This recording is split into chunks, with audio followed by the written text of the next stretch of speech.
Well, you still draw applause. I noticed, we'll get the formal kickoff here in a minute. I noticed when you pulled in here, Kelly, that you just parked right up kind of on the pole position out here. You just can't avoid that, can you? I wasn't sure how I was going to go, so I could have a fast escape.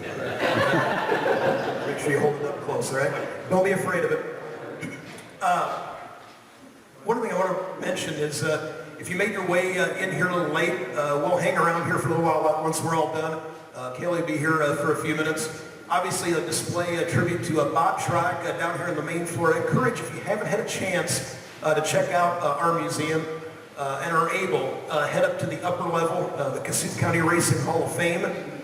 All the inductees are recognized here in this corner, and several photographs from Kelly's career, along with his father's, kind of in the middle up here in the upper deck. And I know not the handiest to try and get up the stairs here. Good news, in a couple weeks, contractor coming in to put in the elevator to take everybody. So it'll be 100% accessible here very soon over the winter.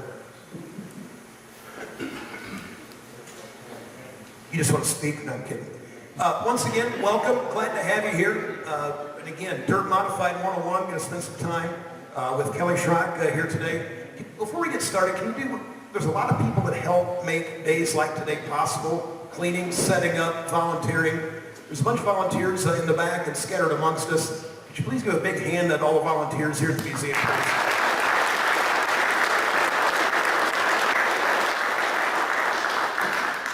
I know Denny Garber's is in the back. Denny, thank you for helping out with some of the displays, in particular the signboard back here, our small tribute here to Bob Shryock. Of course, we've got some other stuff in here too, but Denny, I appreciate your help very, very much. Today, I'll introduce our guest here momentarily. I'm going to moderate discussion. Got several questions we'll ask Kelly here today, and we'll wrap up the conclusion with taking comments, questions, stories. Keep it clean up here in the front row if you could, please. I think they might know something about you, Kelly. But yeah, more than you want, I can tell you that. The son of a Hall of Fame driver, Bob Shryock, there's probably little doubt that our guest today would end up driving race cars. And against any measuring stick, the gentleman sitting to my right today, arguably one of the nation's best ever to strap into a modified here on a dirt track, and just completing his 30th season. Are we up to 30 already? Has certainly stood tall on the sport's biggest stages. His resume includes IMC modified wins in the 9,000 stars, the Harris Clash a couple times, was IMC Late Model Rookie of the Year, and has finished second at the IMCA Super Nationals along the way too. At one point, he passed up an opportunity to work in North Carolina to work in the to race in the startup US MTS series, and he has been king of the modifieds with 9 series championships, and has obviously gone on to become a very accomplished chassis builder as well. One more time, ladies and gentlemen, how about a big hand for our guest today, Kelly Shryock.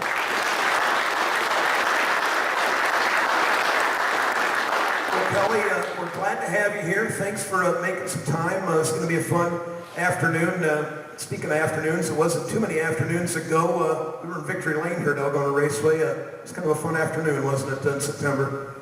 Okay, first of all, I want to thank everybody for coming.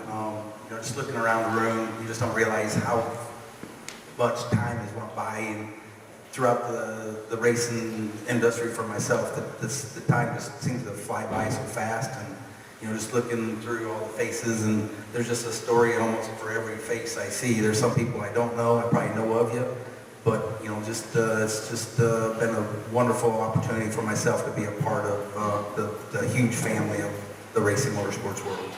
Well, this is your, I believe, first time walking into the museum here. Like I said, glad to have you here. We were telling a few stories about this late model sitting here. That brought back a few memories. There were some parts and pieces on this. The very first of this vintage. Now, obviously, Bob Harris had his hands on late models before, but of that style of late model, I believe that's number 1 right through the Mike Smith Road. Yeah, first of all, I worked for Bob Harris at Harris Auto Racing for just almost 20 years, so I did, and I do know that I did build that car back in the 70s.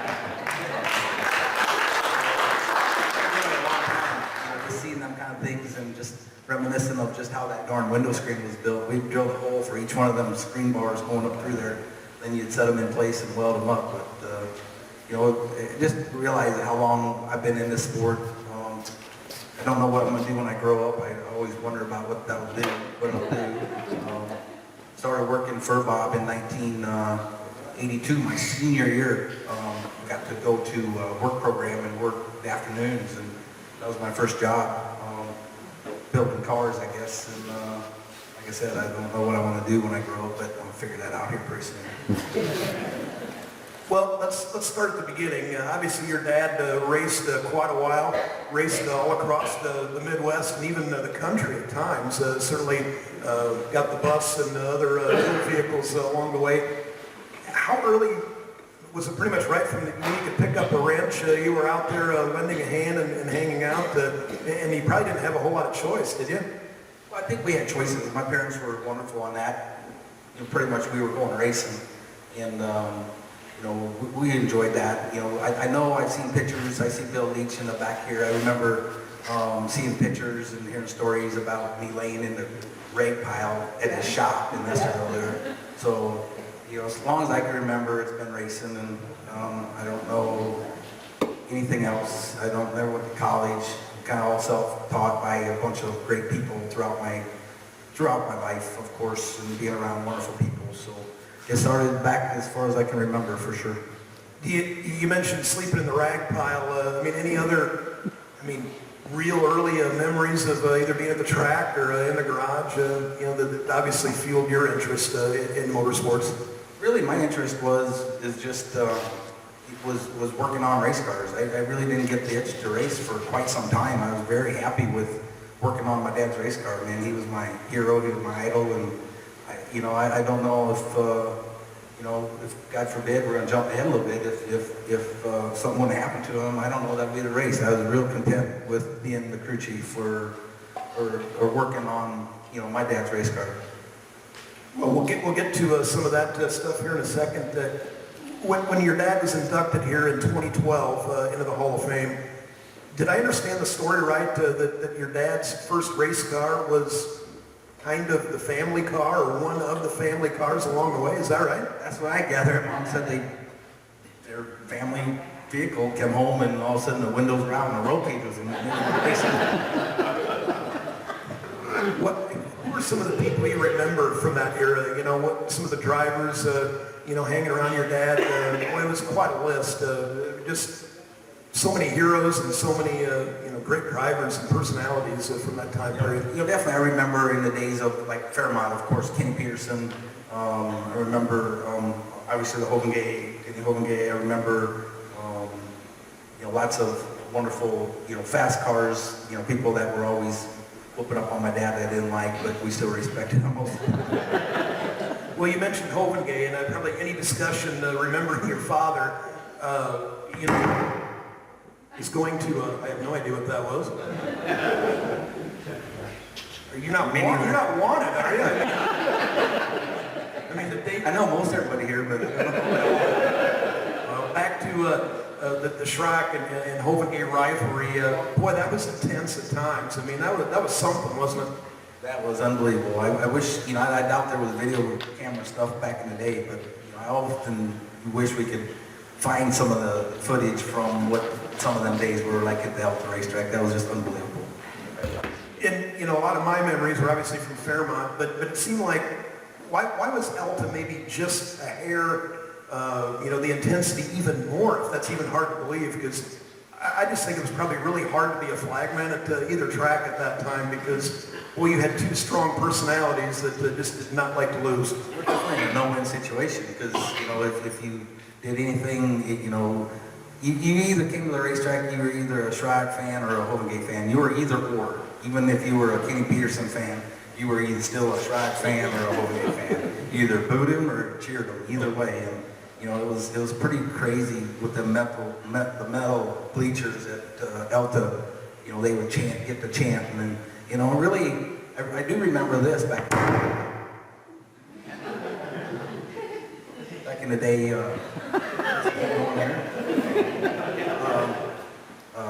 Lost my train of thought here. Well, back in the day, down at Alta, you said you were sitting on the metal benches there and chanting, crowds You know, chanting. they would, you would really want to be either, you would be cheering either way, either booing or cheering. And really my dad, I do remember this back in the day, that he was getting pretty frustrated. And me being a young guy, I was probably 8, 9, 10 years old. I couldn't understand why these people were booing my dad. I mean, in my eyes, I really think he was one of the cleanest race car drivers out there. And, there was some dirty race car drivers. Well, I can try a chassis adjustment. Sometimes it don't work. Yeah, I know. My guess is maybe it's a little bit of interference from something. I'm not exactly sure what it is. So, he was getting, I was like not understanding why these people were booing my dad, because, and he was getting down, he was winning races, and he was doing everything, and the crew was doing everything that they wanted to do to, need to do to win, and these people were just booing him, and we couldn't understand it, and he was getting kind of down, and, he actually got to talking with, if I recall, back in the day, Doug Wolfgang. He was winning a lot of races back in that day, and, people were booing him, and, and Dad talked to Doug, I guess, and Doug kind of gave him some words of encouragement that, you got to take this with, great assault, that, they're booing you because you're a winner, you're not doing anything wrong. And, once my dad took that energy, man, he accelerated with it, and he'd get out of the race car after winning a race, and he'd raise his hands, and I swear God was speaking, and people in the grandstands just started roaring, and he started going with that energy, and, he just encouraged, not that he was being cocky by no means, he was trying to, understand these people and really creating an era of unbelievable racing for sure back in the day. Yeah, I can vouch because I was up in the stands at that time. You didn't root for both. I mean, it just wasn't possible. But the one thing I admired, and it probably didn't truly reflect, until after Hovengate quit racing, and obviously your father had passed on, but that level of respect. I mean, perhaps it's a little different today. I mean, if you had that type of rivalry today, it's probably almost the point of slashing tires, and either side doesn't get over it. But boy, that level of respect, they may have raced each other incredibly hard, maybe didn't care for each other on the track at times, but maybe talk to that level of respect that they both had for each other then, and then certainly after too. Well, I think that's a big part of just the racing community in general. We want to, there's a lot of different reasons why we want to win. There's some wrong reasons. Some people that just like racing, want to win just to showcase maybe their skills or their sponsors or something. But, some people want to win just to show that they're better than other people. Well, that's not really the case. But, really the racing community is such a tight-knit community that, we'll pretty much help anybody. Even if I don't really like you, we'll help you. And that's the racing community that I really enjoy being around, for sure. Well, we talked Alta and Fairmont. I mean, that's when the Shryock and Hovengate rivalry was at its zenith for sure. But was there any discussion, and I'm really just fishing for some information here, because when we dove into your father's history and dug back into the paper and, tried to really understand his history here at Algona, it was about 1973 when this track here was a quarter mile. I think it was probably 72, both Hovengate and Shryock started racing here. But 73 was a season here where either one of them probably won all but maybe just a couple races here. It was pretty much split 50-50 between your dad and Hovengate. Was there any discussion or any recollection or things you might remember that maybe that rivalry kind of maybe started here a little bit? I guess any thoughts on that? I really, at that point I was only 7 or 8 years old, so I don't really remember a whole lot of Algona. I know there's a lot of history here.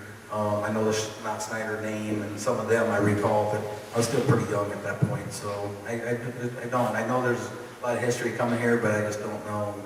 I don't recall most of that information. Yeah, well, sometimes that part of history, sometimes subject for interpretation, when you find those results, but certainly a rich history here. I do have a story for Alta. I remember, back in the day, it was always fun to go get your dad's money, so, it was always go get the money and bring it back. And I don't know how much money it was. It probably wasn't that much, but I remember my mom saying, "You want to keep an eye on this one guy's eyeballing you." It's like, ain't no big deal. So we go over across, and pretty soon this kid's got me cornered on the back side of the bathrooms in Alta. And And he's like, I'm 14. He said he's 14. He's 6'5", and I'm 5'8". And he said he wants to whoop my butt. And I was like, why are you wanting to beat me up? Because you're who you are. And it's like, well, I ain't, whatever. And I thought I was gonna get my butt kicked pretty good there. And pretty soon around the corner comes my dad. And he's like, all right. Yeah, now what? Anyways, I remember probably being a little cockier than me to be at that point. And I remember my dad having this kid by the throat up against the building going, you got a problem with him. It's not him, it's me. You got a problem with me, you come deal with me. So I'm like, yeah. So I'm staying close to my dad. We go get our money. And next week, we're out on the front straightaway. He had won, or I know we were on the front straightaway, and I seen this kid going, oh shit, here we go again. So I'm like kind of getting close to my dad, and I'm standing there, and pretty soon he walks up to me. I'm going, oh man, here we go. And he put his hand out, and he said, good job, Shryock. And I'm like, so my dad got it through to people that, don't mess with this kid, for one. And the respect of, it's not him. So my dad, taught him a lesson that, it wasn't something. And I think that's what my dad was real good at, was real good at it, was teaching people the right way to behave, for sure. Well, and whether, my observation was, whether you cheered or booed, you respected what that man did. And every now and then, sometimes he had to be the voice of reason. Yeah, there was a lot of days, for sure. So we talked, you said right away you didn't have that itch to be a driver yourself. You were happy, working on cars. But along the way, you started driving yourself when your dad was still around. When did that itch come? How did you wake up one day and say, I want to do this? Kind of take us back to that time.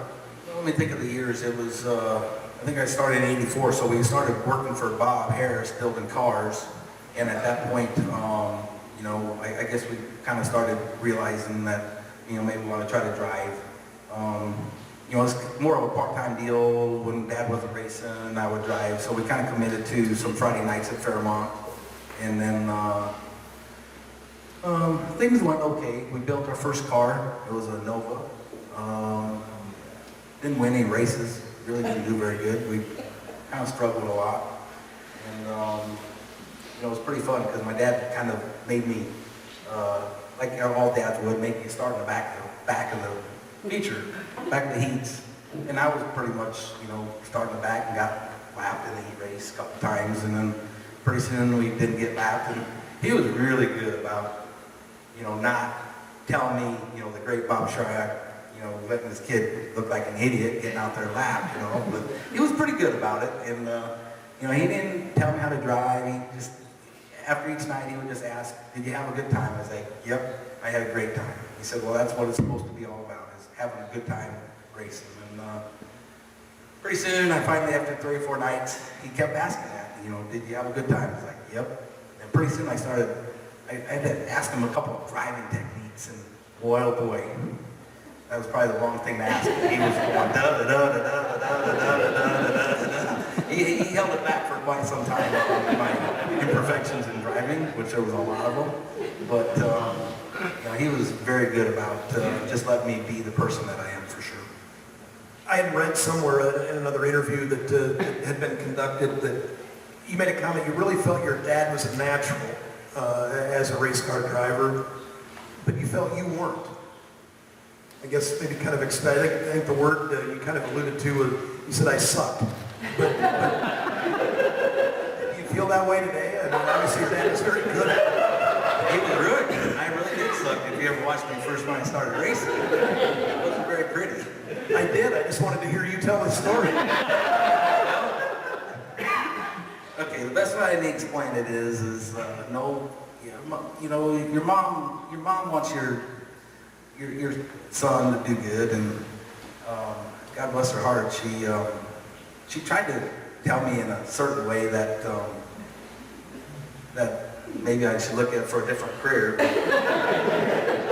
Because she came up to me and she said, are you sure you really want to be a race car driver? And I didn't really understand that at first. And I was like, yeah, I want to be a race car driver, just like my dad. And then she was like, okay. But I think that, are you sure, makes me wonder that she was just trying to tell me something else in a roundabout way. So 1984 was in a Nova, and I believe 85 already had made the jump to a IMC modified, is that right? Yep, Bob Harris started building modifieds, and the modifieds looked like a pretty cool deal, and we built ourselves a modified. And Bob had a house car. In fact, my brother-in-law, Keith Shryock, was driving his house car, and we raced all year. You know, one thing my dad did teach me was to finish races. You got to finish first. And we never really did very well. We always finished through attrition a lot of times, but we still finished races, and we still take that attitude today in finishing races. And you know, we really weren't that fast, but we learned to didn't have a lot of money to fix your car, so you had to avoid the situation and finish the races. And we come down to the last night of the year, we were up in points, I think second or third or second or something, towards the front. And I remember that we had to win, and then my brother-in-law at the time had to finish like 15th or worse, and we could have won the points. I think that's saying something, you know, to come that close really to the championship. And that last night, I mean, do I have the chronology right? You won. When it's along the way somewhere, you ended up picking up win number one, right? Season championship. We won our first feature. We started 4th or 5th row, and this is a really wild story. And you know, I do believe in a lot of different things in this lifetime. And we started 4th row, and we went to the front actually. And I remember, as if it was yesterday, turns 1 and 2, usually somebody gets crazy in front of me, I would lift. And I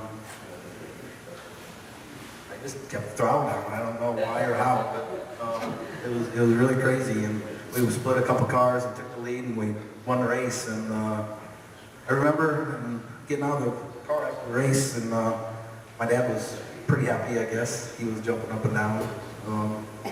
Pretty cool. And I remember telling my mom, I don't know who was helping me drive it, but somebody was helping me drive that car. So never really realized that until a few days later. But you know, there is extra power out there. Just believe me that there's extra power for sure in this world. During that season, your dad had jumped behind the wheel of the car and put it in victory lane. The car that you were driving up to that point to winning a season championship night. Does that help a young driver's confidence when the old man hops in it and puts it to the front and puts it in the victory lane, or does it kind of have the reverse effect sometimes of like, man, that car will go to the front, what do I got to do to kind of get up there? Yeah, it was confidence knowing that I built a good car, just that I was having to try to drive this thing, and it wasn't going to probably succeed like he was. I kind of had to fire him. You know, most owners don't fire their drivers because they're doing good. He won 2 races, and we got claimed twice, so that was the end of his driving career for me. Well, and he had, you know, obviously at that time, I believe that was the year of the Smith late model, I think, right? That he drove the Smith trucking car, and so he kind of had his own deal that he was getting back to at that time, and boy, it was a good season. Most definitely, and you know, that's where I think, like I said earlier, we was talking that, you know, the Smith family was just awesome. You know, my dad had a lot of great people helping him along the way, but he really didn't have the big money behind him. And with the Smith trucking people, I think that was going to present to be a really cool deal. And unfortunately, you know, that, you know, we all know what happened there. So that's what I say. I think if Smith would have pursued, I would have been more than happy working on his car. He's still only 41 years old, so he still had quite a bit of time left behind the wheel, and I think I would have for sure, no question, went in that direction and driving myself for sure. You won that race there that weekend in 1985, and obviously the circumstances have played out after that. You talked perseverance earlier. You know, it felt really good to get that first win at Fairmont Raceway, but I was cocky too. Were you? Because now I've been racing for about 2 years, and my dad was going, you know, just let the old man show you how to do it. And he had showed me how to do it. So now this was on a Friday night. Now Now it was time to go to Webster City on Saturday night that he was running, and so I got to throw a few punches in there. It's like, okay, old man, it's maybe time for you to step aside if you can't get the job done. And then I'll be dang if he didn't go to Webster on that Saturday night, and then he won the feature that night also. And I don't think he was ever out of the top 3 that season, right? Top 2 or 3, several wins in that car. Yeah, that was a pretty cool deal. Big trailer, big semi-trailer. It was all carpeted, and they come down on Sundays and clean it. It was going to be a really cool deal. Well, and obviously circumstances, it happened. Kelly, it took you 2 years after that first win to win again, right? That's kind of where I was going with the perseverance. Sometimes this sport, it's not kind to people sometimes, is it? No, I think that's where it goes. I think when I told you earlier that somebody was helping me drive, there was some extra power in there that when I said somebody was helping hold that throttle down, because generally I would have lifted. And when I told my mom that somebody was helping me drive that, I meant that there was somebody in there. Somebody knows something beyond what I knew at that time. And he won on a Saturday, and then that Monday he lost his life. And from there, we did go 2 years without winning a race, and I think that's where it shows you that hard work does pay off. And we weren't, we had to prove a lot to ourselves before we could prove it to anybody else. We had nothing to prove to anybody else. We enjoyed racing, and we wanted to race. And it was a long battle, and it really teaches you, yourself on if you want to do good, you got to just keep digging and go after what you believe in your dreams. Where was the breakthrough moment, in your opinion? Maybe it was several moments that things started to click. You know what I mean? It got easier to win, more success. Is there a time that you look back and say, this is kind of where I started to get it, or things started falling my way? Well, I believe I did fall in a little rut of when we did win, something bad happened. But I don't think it really took away from what we wanted to achieve with racing and winning. But I think we just had something to work hard to really show that this is what I want to do with my life, I guess. And I don't say any one particular thing clicked. We went from not winning nothing to the next year we won 18 races in 1 year, and we become a force in the modified racing world of being competitive. And it helped working for Bob Harris, building cars and having a lot of information come in to help have a good car to be successful on the racetrack. Well, you mentioned 18 wins, things going better, obviously. Who are some of the drivers that you remember having to compete against the late 80s, early 90s? It was no cakewalk then either, was it? It was very difficult back in the day when we first started racing. I mean, we had to start with, I'm thinking of Mark Noble, first of all. I mean, he had been racing, he raced against my dad. I mean, he started racing real early in his age. And we had Ron Jones, and we had Wayne Larson, just to name a few of some pretty darn good racers that we had to compete against to be successful to be able to race. You made a comment one time, you lost track of the number of times you finished second to Mark Noble there for a while. I guarantee it's been 100 times for sure. I mean, he's made a lot of racers who they are. I mean, he was pretty wild, aggressive driver in his day, but overall he made you go fast. And again, if you wanted to win, you had to outrun Mark Noble, and that wasn't an easy feat to do. The late 80s, early 90s, as we mentioned, they spent a lot of time down at the Hamilton County Speedway in Webster City. Track championships from 88 to 91.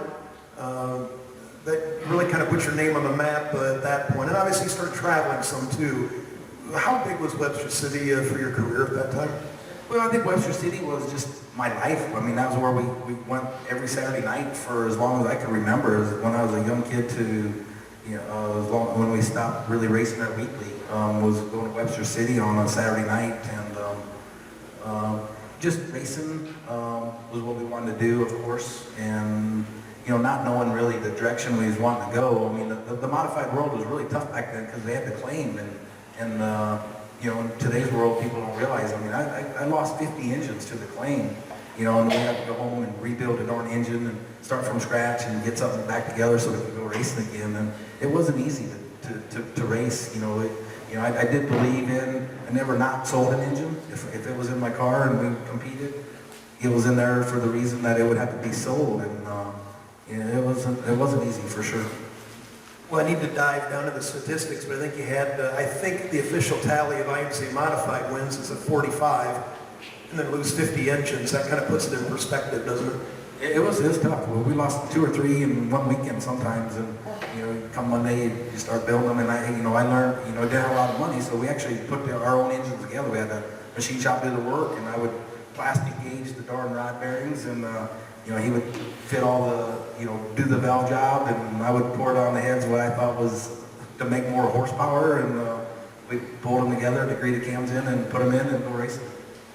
And it wasn't just in the shop either. There's times you'd walk by that old cube van that you had for a while, and you'd be torquing heads on another one in between races back there, because you just knew you were going to need it pretty quick. Yeah, you never knew. I mean, there was a lot of people running a lot of good stuff back in the day, and for us, we knew we couldn't. It was $300. We sold engines for $300, and that didn't go very far. So you really, when you were putting things together, you wanted to put them together as cheap as you could, but again, they couldn't blow up either. So you try to put no more than $1,000, $1,200 in them if you could.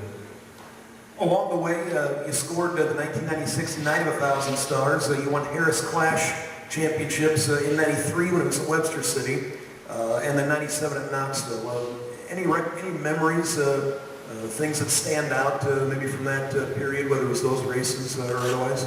Winning at Knoxville, of course, is a big thing. Winning 9,000 Stars, anytime you can compete against and win the big races, that's what we all look for in the racing world is to win the big races, and just to show that you've got everything lined up. Racing isn't all about driving, it's all about setup and handling and everything, the motor packages and everything. So it's still nothing like winning, I guess. You spent time in an IMCA late model. You were the 1991 IMCA late model Rookie of the Year. How long were you in late models, and what led to you getting in a late model? Just maybe give us some thoughts on that stretch there for you. The late model come from, we built late models at Harris, and the modified business was really tough with the claims. I mean, again, I keep referring to the claims. I mean, it was nothing to lose. I think the one year we lost, I think 8 or 9 engines one year, and it just got really old. So we thought we'd go to the late model and get away from the claim, and that turned to be quite a nightmare. It's when you're winning, people want to help you. When you're not winning, people don't want to help you. It's really a double-edged sword, because you really need the help when you're not winning, and when you're winning, you don't need quite as much help. But, people want to be around winners, of course, and the late model deal, it went okay. We won a couple of races, and we just decided that that wasn't going to be what we like to do, and the modified was still what I enjoy working on.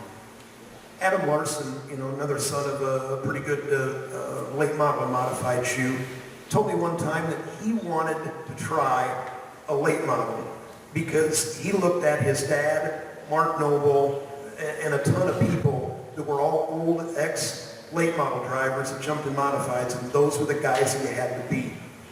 Did that ever enter into it? And I guess just your thoughts on that assessment of what, I guess at that time anyway, what late models the late models that we run was limited IMCA late models, so there was like a 390 carburetor, which is a really small carburetor that cut a lot of horsepower out of your engines, and they were really less power in the late models than we had in our modifieds with a bigger, basically this car right here, same tires, big spoiler with 390 carburetor, maybe 500 horse was a pretty good engine in a late model back then, and so the late models were, they were late models, but they weren't really the late models of today's world for sure. Your dad and you, of course, later, but your dad and Bob Harris were close. That's where your relationship had started. What's maybe the number one thing that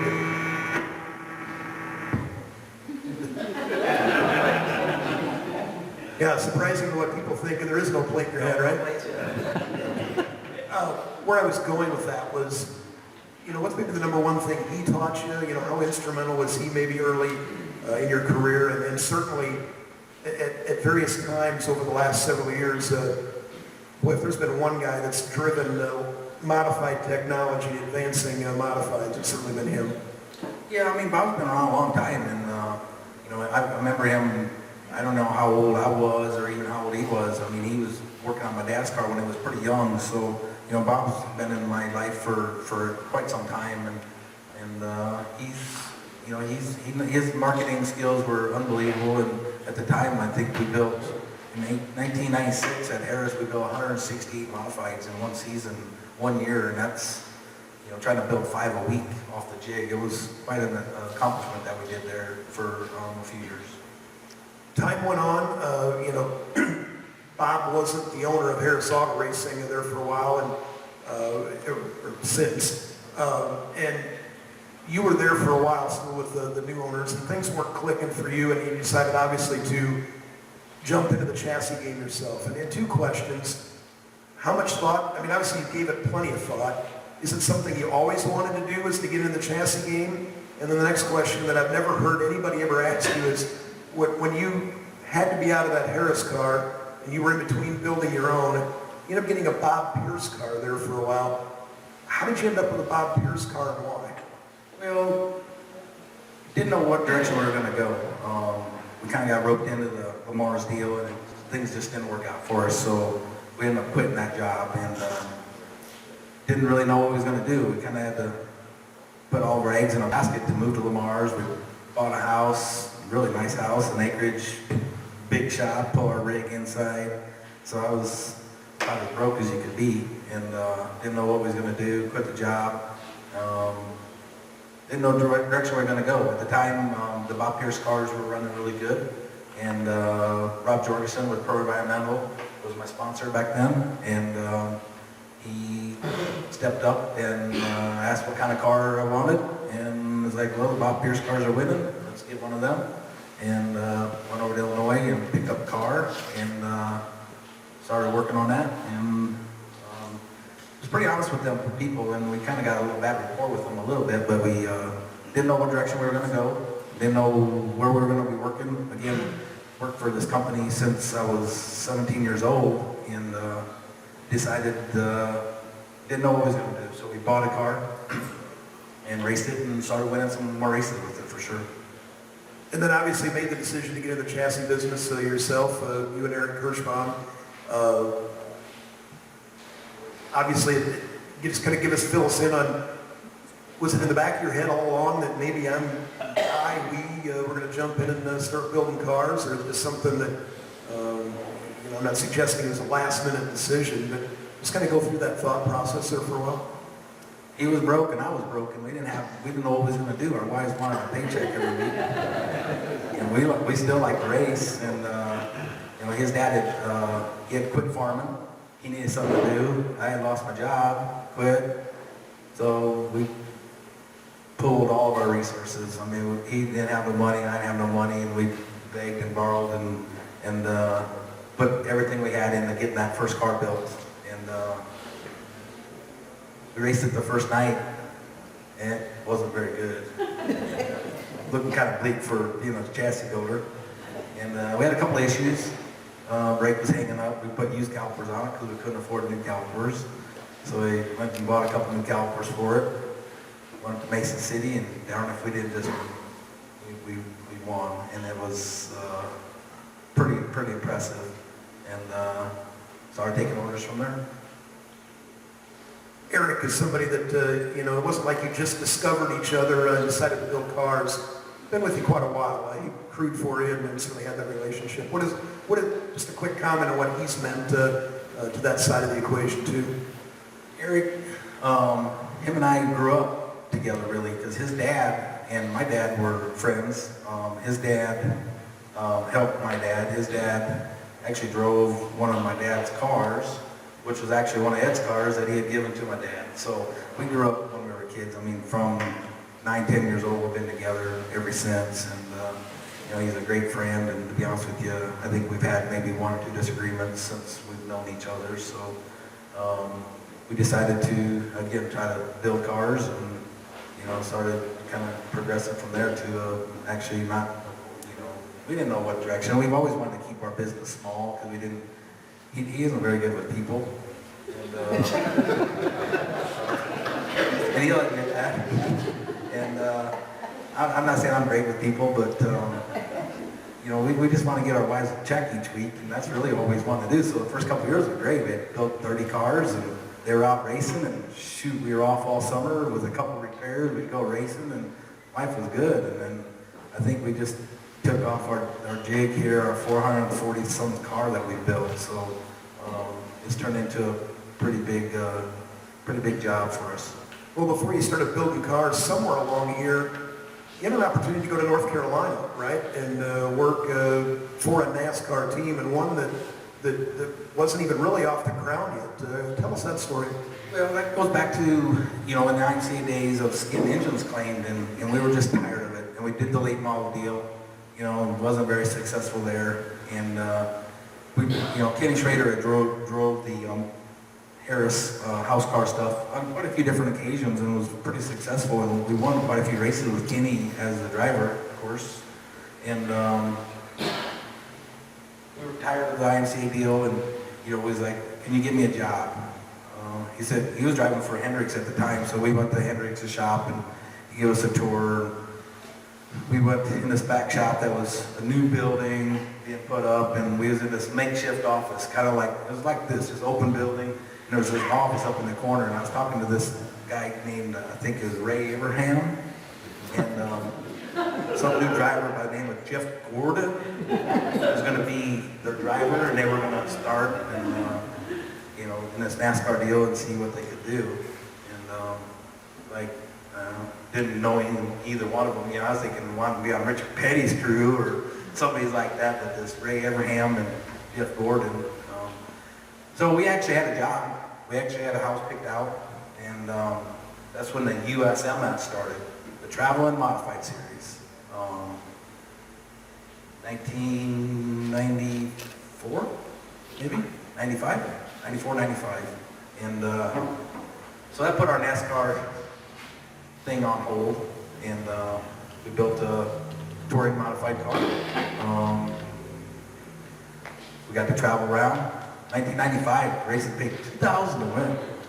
And we were running $4,000 or $5,000 engines, running on alcohol, which was 90 cents a gallon. Diesel was $1 a gallon. So we were running for $2,000 to win. This was big. 20 shows, 10,000 to win the points. Like, this is good. And we followed that deal around, and we won, I don't know how many races the first year, and won the championship, and kind of been on the road ever since, actually.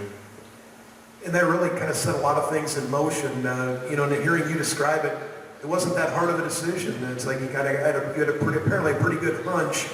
This USMS, which then became USMTS, was going to be a pretty good deal, at least at the time, from a money standpoint, and a good place to race. And then you're sitting there with two guys in NASCAR country you never heard of. No, it would have been pretty cool to go in either direction, probably.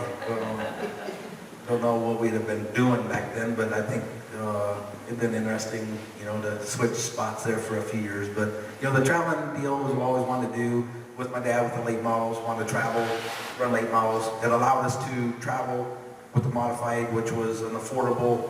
A working man could really afford one back then, and be able to compete and race and shoot. This place paid $800. You could run fifth and pay all your bills for the weekend, for the night, and it was a pretty cool deal compared to what it is in today's world, for sure. USMTS by the numbers, and this is at the conclusion of this season. Career win leaders: fifth is Tommy Meyer with 42, Rodney Sanders at 45, Ryan Gustin at 68, Jason Hughes with 123. Pardon me, Kelly Shryock with 182. That's a pretty good, that's a pretty solid time period there, isn't it? We had some pretty good years there. This Skyrocket car was unbelievable for quite some time, and it was pretty fun. Technology, today's world has really evolved. Maybe my age is evolving too a little bit, but technology and today's world, they pay $2,000 to win still today, and now it costs you about $2,000 a night to race. So it's really out of control on expense. The technology side today, there's several influences right now, isn't there? I mean, really the late model for sure. All along here over the USMTS part of the history, late model technology, big influence, and now you're having even more, maybe NASCAR engineers jumping into this thing too. Well, the late models are, our modified stuff is so expensive, and I can't imagine what the late model expense is. Our engines went from $4,000, $5,000, $6,000 to the top line engine for us today is about $27,000. And the late model engines are $40,000 and $50,000, $60,000. And I think the late model guys are trying to figure out, they know the direction. It's heading in the bad direction. People can't afford it. And you look at the cars that are kicking butt today, you got the LGs, which is Jimmy Owens, and you got the MVs, Jimmy Mars, and you got a lot of late model technology that's coming into our modified world that, somebody like myself it got behind a little bit on technology, but I think we're getting closer. We had a real great end of the year run, and we're looking forward to 2015 for sure. 9 championships in USMTS racing, 10 when you count the Southern Series championship.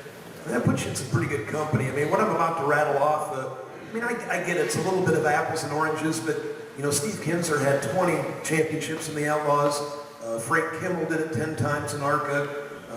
Petty and Earnhardt was 7 each. Again, maybe a little bit apples and oranges, but well, that's some damn good company, isn't it? That was quite a run. I don't think I really realize what we've accomplished quite yet.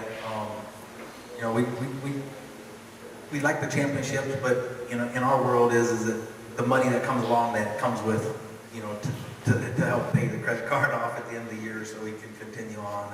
And now it's probably creeping up on me that it's pretty cool what we've accomplished for sure.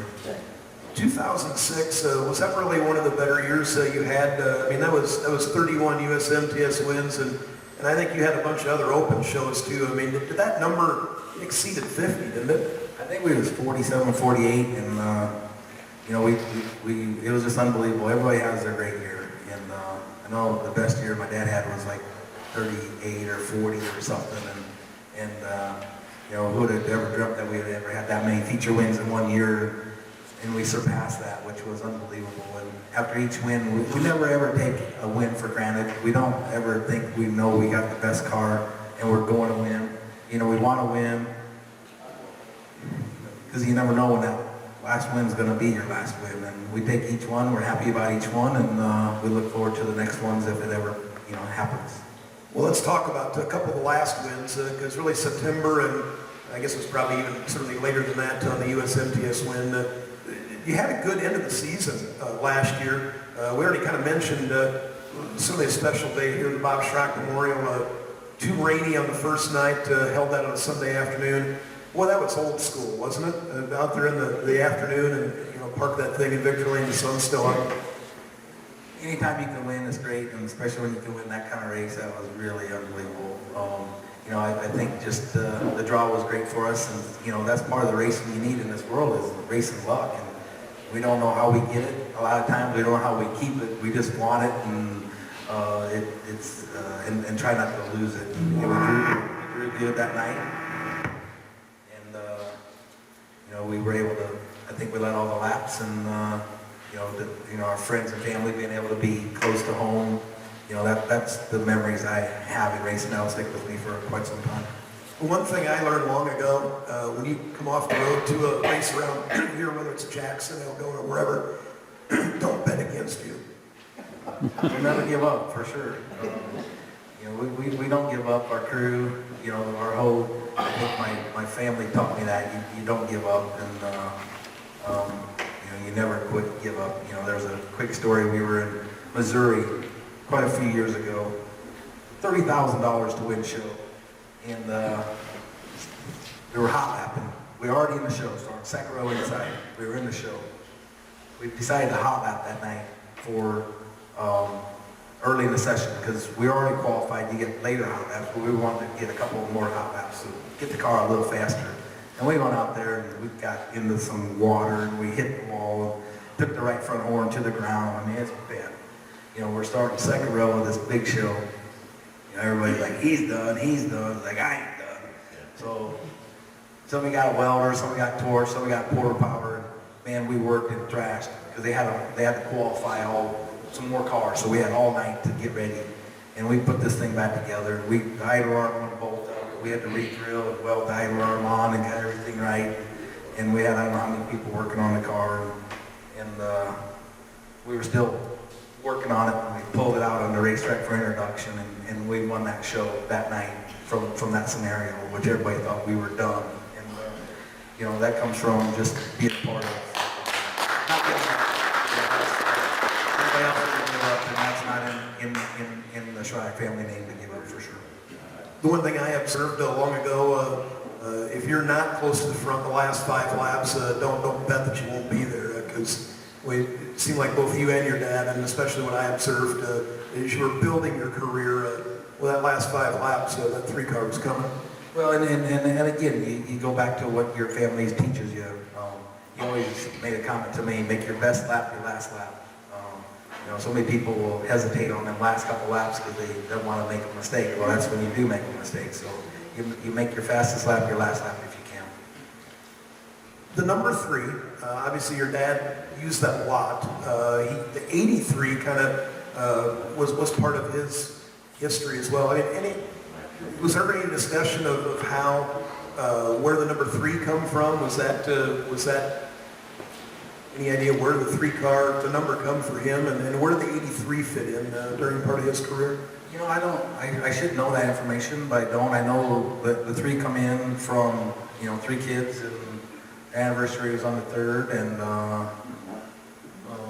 I remember the 83, and I don't know why the 83 or the 3, but from there, you know, it went to the 3. And my first race car number was 5, actually. I didn't pick the 3, and then when after he passed on, then we moved to the 3 car. So how did you come up with 5? You know, I don't know. It was always, I think I seen the number 5 on a race car that I liked, and for some reason we was number 5 for the first 2 years. The last name. Late model days, everybody just called him Bob Shryock, but it's Kelly Shryock, obviously. Yeah, it's Kelly Shryock. That's easier to explain, just let him say it that way. Yeah. So that, How is it supposed to be? It is supposed to be Shryock, right? yes.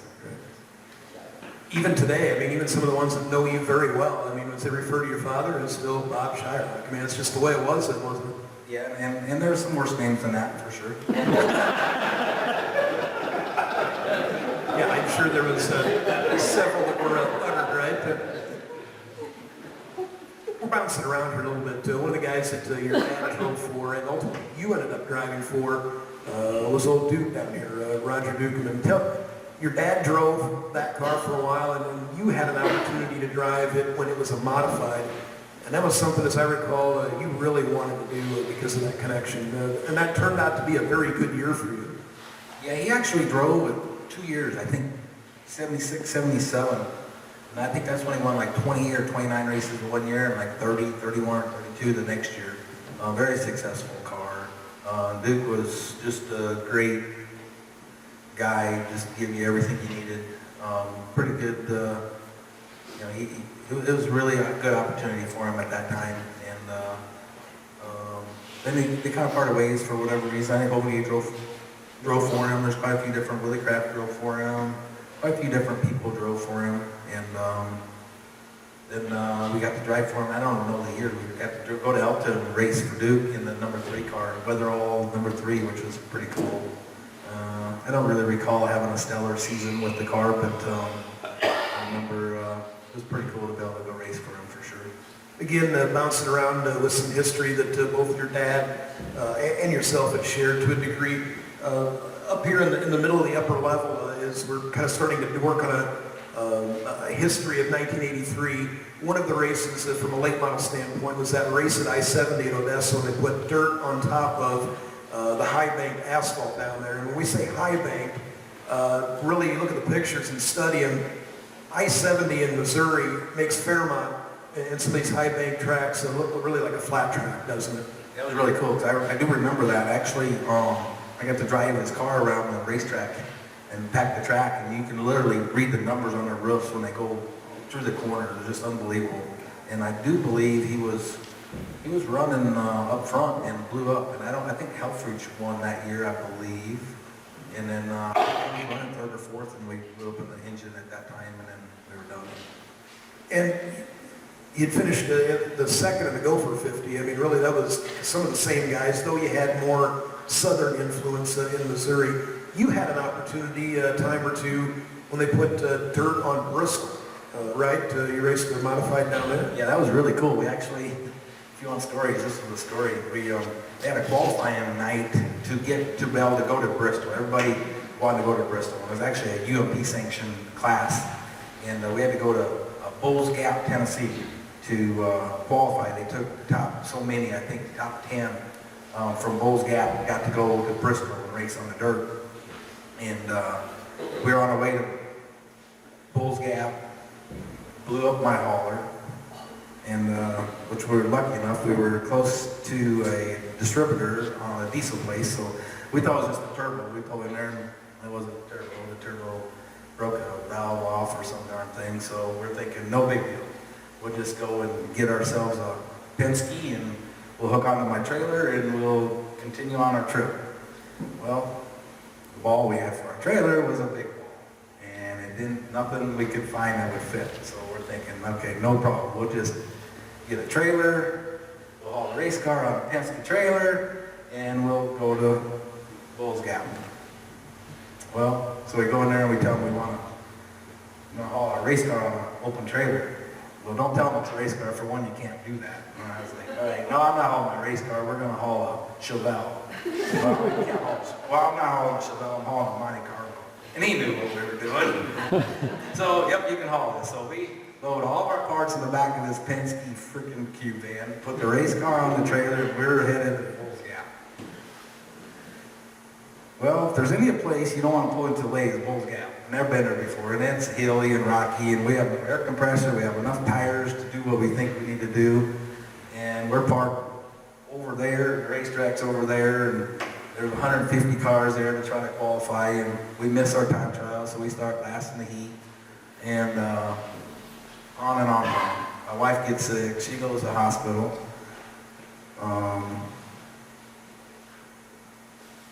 We don't give up. Come from the back of the B, get into the A, come from the back of the A, run ninth, and we get to go to Bristol. So we load everything up on our Penske truck and trailer, and we head back to Ohio to get our hauler, and then we get to go to Bristol. Bristol was really cool. They put the dirt on there, and we drew pretty good, and we got passed for the lead on the white flag, coming for the white flag, otherwise we'd have won Bristol. So again, the mentality of not giving up, prevailed again for us. There were some challenges with that race, right? Or was that maybe with the late models? They had issues with, like hubs staying together. I mean, that you really hauled the mail on that place. Yeah, they were breaking hubs, and it was just crazy fast. What the Cup cars do there, and then what the late models, they were really fast, and the pieces weren't made for that speeds for sure. Well, looking ahead, you had mentioned we kind of got sidetracked from talking about how the end of your season went. You and your team come up with that white number 44 IMC modified that had several drivers in it all across this area in 2014. Well, that thing was fast. It didn't matter who you put in that thing; it would go to the front. No, and again, that was Eric. He took care of that. That was his whole deal with the 44, and we had like 4 or 5 different drivers win with that car, which was really cool. There was one driver that drove that didn't win, and he probably, I'm not saying should have or would have, but he should have definitely won with it. So we had sold that car, and Eric wanted to build one more at the end of the year, and we had a few more ideas. We had a few more ideas on some changes, and we took it out, and it was really good. It run 10 main events, and we run a top 3 in 7 of them, or 8 of them, and then we had a 4th and a 15th. So, we're really looking forward to this next season for sure. And that same car, that's the car you took on that last USMTS trip, right? What I got a kick out of is you're standing in Victory Lane hoisting that check and a big old crate sticker on the side of that thing. It was pretty prominent. Yes, it's that in the IMCA world, it's different rules, different packages, and we took an IMCA car to an open show and won, which was really cool for us. I'm guessing, what did that mean? I mean, I know what it means. I mean, that means things certainly with that car, certainly very favorable, but I'm guessing you guys really took a lot of pride in not only winning a bunch of IMCA shows, but kind of pulling in there and whooping them up one last time in USMTS. Hopefully it just wasn't somebody feeling sorry for me, but it was pretty cool. We got to pass Rodney Sanders that was, been really whooping ass, and he's whooping ass out west right now too. So young kids, 22 and 3 years old, are very fast, and just a lot of relief for me knowing that maybe I'm still not too old and can still get the job done, and Shryock Racing still has a fairly competitive race car, so it was pretty special in a lot of different aspects. Let's talk just briefly about kind of looking ahead as far as what you foresee from a racing standpoint, from an industry, kind of maybe this area. 2 or 3 years ago, I was standing at Night of 1,000 Stars with Wayne Larson. He looked at me and he said, "Chad, I never dreamed I would see in my lifetime the birth and the death of the IMC Modified." Have we kind of maybe kept death at the door here for a little while? I mean, what do you look into your crystal ball? What do we need to keep doing to make sure that the racing we love out here continues? Just trying to, I think IMCA is a great founder or builder of keeping the technology out. Technology from anything and everything is just going to ruin everything we enjoy doing, and trying to keep that technology down to simplicity. Example, the B-mods, solid pull bar springs on top, not much technology there. Take a pretty old car and be pretty fast, build a new car and be pretty fast. So something's got to stop the expense of racing. Otherwise, the sport that I truly, dearly love is going to be behind us. At the time your father was racing, the 80s that we talked about, the late models went through the same thing, didn't they? I mean, you went from late models being the top class at Fairmount Raceway. By 1985, you didn't have late models there anymore. And then hence, obviously, the birth of the IMC Modified. It's kind of, you can only reinvent things so many times, can't you? I mean, really, it's pretty critical right now to find a way to get what we have that it's affordable, right? Well, that's for sure. I think when I get done racing, I'm going to be part of maybe, people need to, I think there's so many people that rules makers don't really totally 100% understand, so helping some of them people understand might help save the sport to a certain point. But just technology, just expense, fuel prices down now would make it, the fuel prices now to what it would be when we were traveling a couple years ago, you're talking 15,000 difference in value on what, it would cost to travel throughout the year. So just, everything's just expensive for sure. Well, as we wrap up our time here before I turn it over for questions, just going to bounce around here a little bit more. You've raced a lot of places. Is there a favorite that you have, or a couple that, boy, you really look forward to going to? Well, I like coming home to our local stuff where the friends and family can show up. So, coming to Fairmont, coming to Alta, pretty special for me to cover the tracks. The history that we have at the racetracks are really special for me. Dare I ask, least favorite somewhere? Is there one that you've maybe never figured out, or one that always seemed a snake bit at? Yeah, there's a track up in Minnesota. There's a couple of them up there, but probably it's on my birthday every year I don't remember it. You hate it so much that you can remember the name, right? Was it? No. That's all right. Getting terrible as I get older, remembering things. Toughest competitor? I mean, we mentioned some. Mark Noble was awfully hard to handle there. The kind of the first part of your career. But who stands out as maybe the toughest, or just Definitely Mark Noble, Ron Jones, Wayne Larson back then. To win that Western City, you had to beat Wayne Larson for sure. Steve Coe. I mean, Mike Smith in the modified was really fast. I mean, there's just so many. Everybody's made everybody who they are today for sure. When you look back, and as you said, you try not to look back too much, because I think racers sometimes don't want that to jinx what's going to happen next. But what are you most proud of? I mean, when you look back, allow yourself to kind of think back on everything that you've accomplished. What stands out to you? just really what we've accomplished for what we've had, from what I see, what other people have. You know, pretty darn small fish in a big pond out there trying to compete and trying to swim and not get ate up by the sharks are pretty difficult. And you know, what we've accomplished was, you know, with a lot of great people. There's so many people that has helped me achieve what we have achieved, whatever that is. And I think I need to write a book someday and just again personally thank each and every person for helping me achieve, you know, what we've achieved. I've seen a lot of faces from those days back at Webster City or Fairmont still hang around with you today, don't they? You know, once you're in the racing clique, it's pretty cool because you know, not too often, you know, it's just fun. Yeah, you know, you look back and you know, other people that used to help you aren't helping you no more, but they're still part of your memory for sure. Speaking of memories, you wrapped up 30 years of your own career. It's hard to believe this coming season will be 30 years since your father had passed. And the one thing you and I had talked about, just really want to keep that memory alive. The Bob Shryock Memorial this coming season will be over at the Hancock County Speedway. And you can sort of check out the website for the track as far as what those dates will be.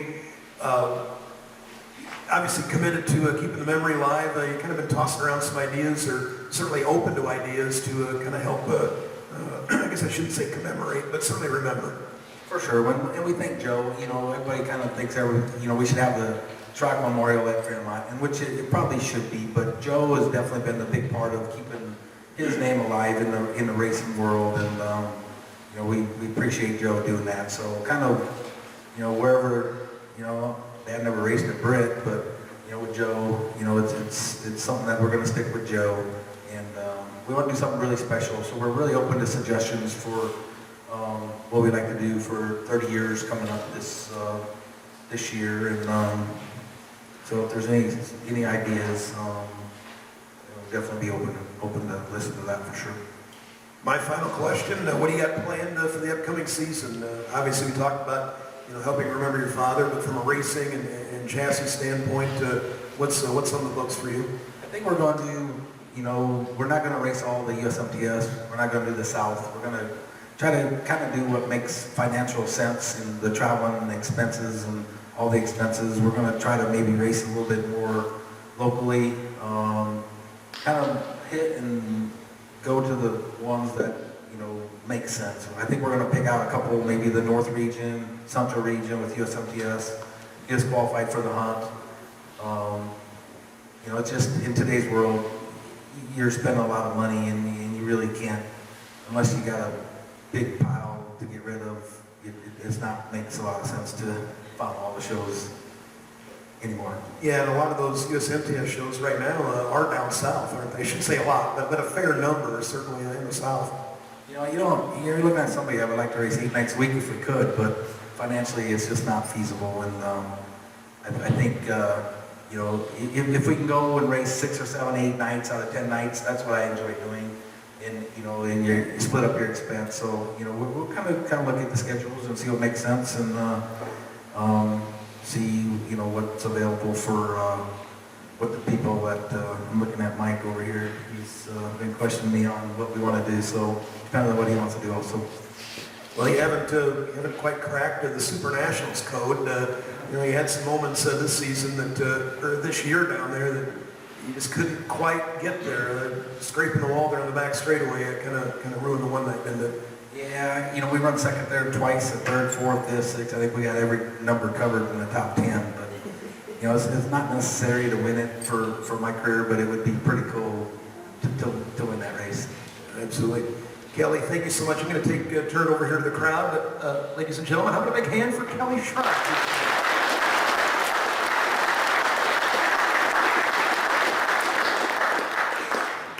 Anybody have any questions, stories? I would certainly open it up. Mike? Well, Kelly, I've been a Mark Noble fan, so I was wondering if you'd pay me back all the money I lost betting against you. You know, with Mark, you just never knew. I mean, you know, we had a love-hate relationship there for quite some time, and you know, now in today, you know, that's all behind us, and he could be out leading the race, I'd be running second, he'd spin out. I'm thinking, all right, and then 2 to go, he'd fly back by in and win a dang race again. And, you never could count him out until that checker flag dropped. You never knew where he was going to pass you. I truly take this as a compliment. I love booing against you. I really did. You made it a lot of entertainment for me. Well, I think we've. I look at a lot of my pictures, and in a lot of my pictures, I'm doing this, and I know that comes from my dad because there's always somebody booing up there. You know, and it's like, you know, the energy that the people that were cheering for us and against us is just unbelievable part of my memory. But I leaned into being one of your fans after you won the Bob Triarch Memorial last year. I thought that was fantastic. And you teared up about it, and that really meant a lot to me. It really did. He's still my hero for sure. And the other thing I liked is I love watching your house car and stuff. I love watching other, you know, different guys driving that car. That's pretty exciting for me as a fan. So thanks for all the entertainment you gave me. You bet. Well, Mike, don't wait too long. I mean, he's not going to race forever. Don't be afraid to jump away. I'll be a fan. Any other questions, comments, Well, stories? the other thing, Kelly, I forgot is I was up in Owatonna when you won that race going backwards. That was pretty exciting. Yeah, a quick story on that. Owatonna has been a bad memories for me. We crashed a lot of stuff there, and we were actually finally started winning at Owatonna. Owatonna either won by Mark Noble or Ron Jones. If Ron won, Noble destroyed his car. Jones won, Noble destroyed his car. It was 1-2. And finally we started winning some, you know, and we're leading this race by quite some distance. And my crew chief, Eric, was on the back straightaway giving me the signal. Well, there's so many people there, I couldn't really see. All I seen was he was clapping his hands. When I finally spotted him, his hands were together. I thought somebody was on my ass. So we're going through 3 and 4. I was like, oh shit, I'm gonna get passed on the last lap. And I get behind this lap car, and he's all over the track, and I end up hitting him, spinning him out, across the finish line backwards with a half a lap lead.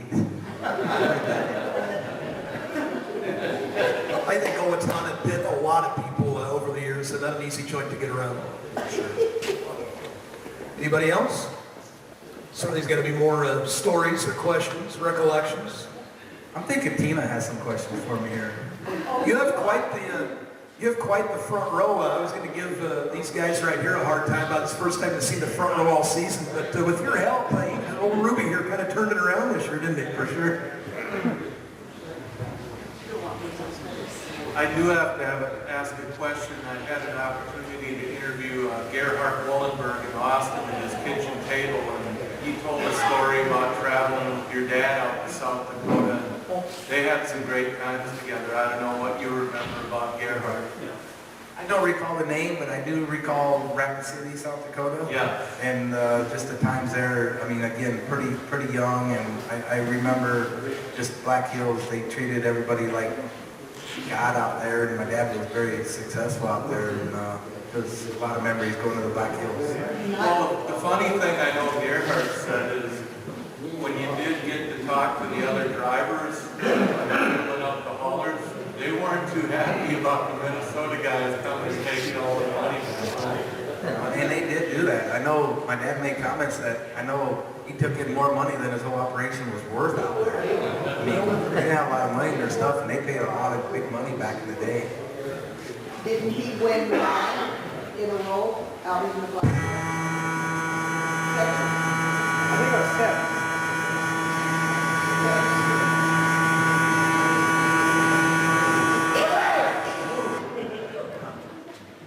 Must be up against the chip.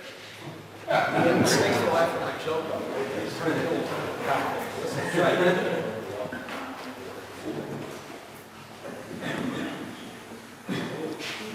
Check.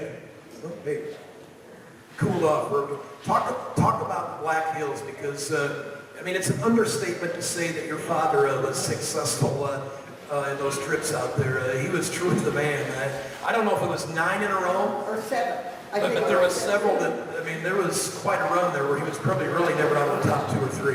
It was, I don't remember how many, but I know it was quite some time, and I know his fire state even has, I think, the Black Hills patch on it, so I know the family always look forward to going out there every year. We got to go to see the sights of the Cricket House and all that different stuff. And I remember all of his brothers and sisters usually got to go. And we always stayed in the KOA campground and enjoyed that trip each year.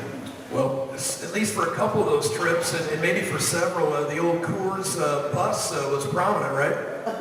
A lot of people remember that thing. Yes. Where, it's kind of interesting how we've evolved. I mean, that was pretty high-class living, being able to get down the road at that time, having some place to put all your gear and a place to stay. I do remember one trip there. That wasn't so good. I was decided to drive the bus, and we had that trailer with the long tongue on it, and my mom was my witness. Freaking hit a bridge and blew both right side tires off the darn trailer. And my dad was sleeping.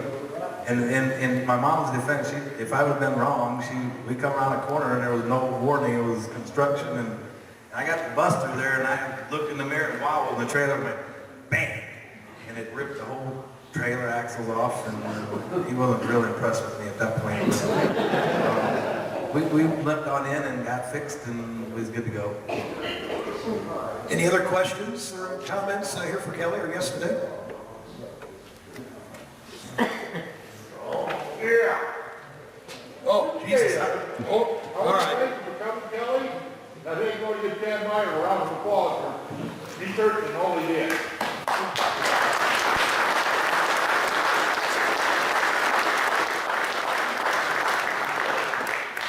Kelly, you can tell it's about time for a new season. I think Cookie's trying to butter me up for the upcoming season. I think. So, thank you, I appreciate that.